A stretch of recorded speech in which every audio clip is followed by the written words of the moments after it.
নমস্কার বন্ধুরা, আমি মিষ্টি মন চ্যানেলে সবাইকে সুস্বাগত। আজকের আমি এসেছি ব্রেড দিয়ে একটা মালাই টোস্টের মিষ্টি রেসিপি নিয়ে। এই রেসিপিটি এতটাই টেস্টি হয় যে বাচ্চা থেকে বড় সবাই কিন্তু অনায়াসেই পছন্দ করবে। এই রেসিপিটি তাহলে কিভাবে বানাচ্ছি তা তোমরা দেখতে থাকো। এই রেসিপি বানানোর জন্য এখানে আমি 6টা স্লাইস ব্রেড এখানে নিয়েছি। এইবারে ব্রেডের চারদিকে যে ব্রাউন পার্টটা আছে আমি ছুরির সাহায্যে কেটে নেব। এই ব্রাউন পার্টটা যদি থাকে তাহলে কিন্তু অতটা ভালো রেসিপিটি বানানো যাবে না।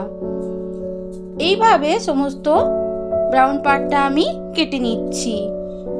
এরকম একটা রেসিপি যদি বাড়িতে বানানো যায় তাহলে কিন্তু বাচ্চা থেকে বড় সবাই খুব পছন্দ করবে।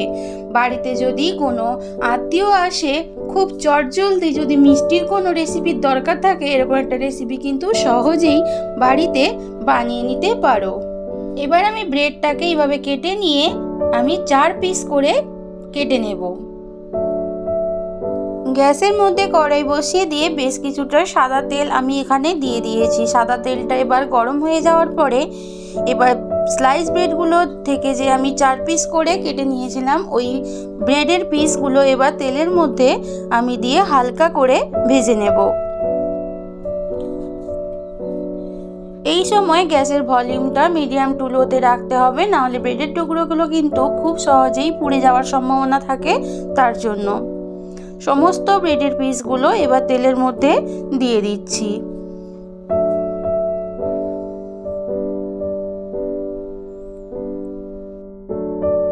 একটা দিক ভালোভাবে লাল হয়ে ভাজা হয়ে গেছে, এবার আমি অপোজিট দিকটাও উল্টে দিচ্ছি। দুটো দিক কিন্তু এইভাবে সমানভাবে লাল করে ভেজে নিতে হবে। এতক্ষণ যারা আমার রেসিপিটা জুড়ে পুরোটা থাকছো তোমাদের সবাইকে অসংখ্য ধন্যবাদ।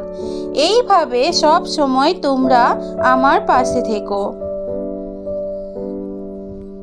দুটো দিক কিন্তু ভালোভাবেই ভাজা হয়ে গেছে। এবারে আমি চামচ দিয়ে আস্তে আস্তে করে তুলে নেব। এক্সট্রা অয়েলটা যাতে না ওঠে সেটাও কিন্তু খেয়াল রাখতে হবে। এইভাবে দিয়ে দেবো, দিয়ে সেম ভাবে আবারও দুটো পিস এদিক ওদিক ভেজে নিয়ে তুলে নেব। সবগুলো ভেজে নিয়ে ফিরে আসছি। গ্যাসের মধ্যে আবারও কড়াই বসিয়ে দিয়ে প্রায় হাফ বাটি মতো চিনি এখানে আমি দিয়ে দিলাম। এবার ওই একই পরিমাণে জল আমি দিয়ে দেব। এবার ভালো করে চিনিটাকে জলের সাথে গুলে নিতে হবে। একটা আমি সিরা বানিয়ে নেব। এই সিরাটি কিন্তু দেখতে হবে যেন একতার বা দোতার এটা হয়, পাতলা জলের মতো কিন্তু সিরাটা বানালে হবে না। এখানে একটা তার মতো তৈরি হবে, এমন ভাবে কিন্তু সিরাটা বানিয়ে নিতে হবে ভালোভাবে। তাই চিনিটাকে গুলে নিতে হবে। চিনি কিন্তু ভালোভাবেই জলের সাথে গুলে গেছে, দেখতেই পাচ্ছ। এবার একটা আঠালো আঠালো ভাব কিন্তু তৈরি হয়েছে, সেটা কিন্তু দেখেই বোঝা যাচ্ছে। না হলে তোমরা আঙুলের সাহায্যে দেখে নিতে পারো আঠা ভাবটা তৈরি হয়েছে কিনা। চিনির সিরাটা রেডি। এবারে আমি গ্যাসটা বন্ধ করে দেব এবং নামিয়ে নেব। চিনি সিরাটা গরম থাকতে থাকতেই কিন্তু যে ব্রেডের পিসগুলো আমি ভেজে রেখেছিলাম ওইগুলো এবার চিনি সিরার মধ্যে সবগুলো এক এক করে দিয়ে দেব। চিনি সিরার মধ্যে সবকিছু ভালো করে ডুবিয়ে নেব, কিন্তু বেশিক্ষণ ভিজিয়ে রাখবো না। এখানে আমি যেহেতু টোস্ট মালাই মিষ্টি তৈরি করব, তাই কিন্তু একটুখানি ব্রেডগুলো ক্রাঞ্চি থাকবে। তাই এক পিঠ দু পিঠ দুদিক ভালো করে রসের মধ্যে ডুবিয়ে নিয়ে তুলে নেব। ব্রেডের পিসগুলো দুটো সাইড কিন্তু ভালোভাবেই চিনি সিরার মধ্যে ডোবানো হয়ে গেছে। এবারে আমি এক এক করে এই চিনি সিরা থেকে ব্রেডের পিসগুলো তুলে নেব।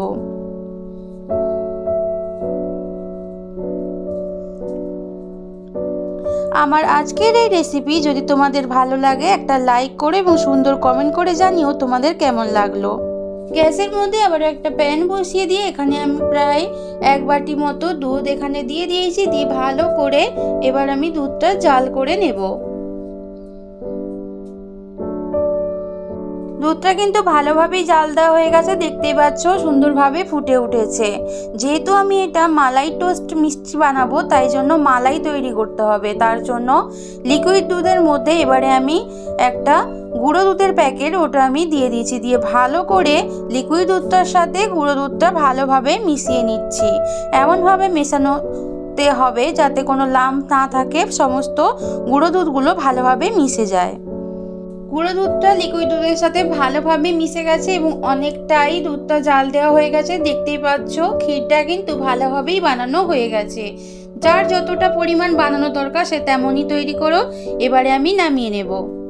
ক্ষীরটা ঠান্ডা হয়ে গেছে, একটা বাটির মধ্যে আমি নিয়ে নিয়েছি। এদিকে রসে ডোবানো ব্রেডের পিসগুলো একটা প্লেটের মধ্যে নিয়ে নিয়েছি। এইবারে একটা ব্রেডের পিস নেব, তাতে আমি যে ক্ষীরটা বানিয়ে রেখেছি ওটা ভালোভাবে কভার করে লাগিয়ে দেব। যে যেরকম ভাবে লাগাতে পারো, তবে একটু ক্ষীরটা বেশি পরিমাণে দিলে তবে কিন্তু জিনিসটা ভালো লাগবে এবং টেস্টি হবে। এবারে আরেকটা ব্রেডের পিস নিয়ে ওই ক্ষীরের উপরে দিয়ে দেব, দিয়ে সুন্দরভাবে দুটো দিক ব্রেড থাকবে, মাঝে কিন্তু ক্ষীরটা থাকবে। এইভাবে সমস্ত ব্রেডগুলো কিন্তু বানিয়ে নেব। এই রেসিপিটি এতটাই টেস্টি হয় যে তোমরা না বানালে বাড়িতে বিশ্বাস করবে না। আমি চাইবো তোমরা অবশ্যই বাড়িতে একবার বানিয়ে দেখো এবং কেমন লাগলো তোমাদের আমাকে কমেন্ট করে জানিও। আমার চ্যানেলের সমস্ত ভিডিওগুলো যদি তোমাদের ভালো লাগে অবশ্যই লাইক করো এবং ভালো লাগলে আমার চ্যানেলকে সাবস্ক্রাইব করে নিয়ে আমার পাশে থেকো। আমার চ্যানেলে যারা নতুন নতুন বন্ধুরা আসছো তোমরা প্লিজ আমার চ্যানেলকে সাবস্ক্রাইব করে নিয়ে পাশে থেকো, বেল আইকন অবশ্যই প্রেস করো, না হলে আমি যখন নতুন কোনো ভিডিও দেব সেই নোটিফিকেশান তোমাদের কাছে কিন্তু আগেই পৌঁছে যাবে। তাহলে সমস্ত ব্রেডগুলো এভাবে বানিয়ে নিয়ে ফিরে আসছি। এই দেখো বন্ধুরা, সমস্ত আমার ক্ষীরের মালাই টোস্ট একদম রেডি। দেখতেই পাচ্ছ আমি সার্ভ করে নিয়েছি। দেখেই তোমরা বুঝতে পারছো কতটা হয়েছে লোভনীয়। ব্রেড দিয়ে যে এরকম ধরনের একটা মিষ্টি রেসিপি হতে পারে তা তোমরা বাড়িতে না বানালে বুঝতেই পারবে না। তাই অবশ্যই কোনো দেরি না করে বাড়িতে চটজলদি বানিয়ে ফেলো ব্রেডের মালাই টোস্ট মিষ্টি। এটা এতটাই টেস্টি হয় যে তোমরা না খেলে বিশ্বাস করবে না। স্পেশালি বাচ্চাদের কাছে কিন্তু এটা অত্যন্ত হবে লোভনীয়।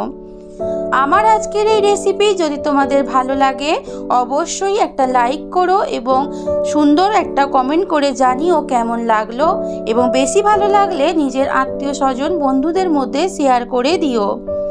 আমার চ্যানেলের নতুন এবং পুরনো বন্ধু সবাইকে পাশে থাকার অনুরোধ জানিয়ে আজকের মতো তোমাদের থেকে বিদায় নিচ্ছি। ফিরে আসবো নতুন কোনো এক রেসিপির সাথে। ততক্ষণ তোমরা সবাই ভালো থেকো, সুস্থ থেকো, সব সময় হাসতে থেকো। টাটা।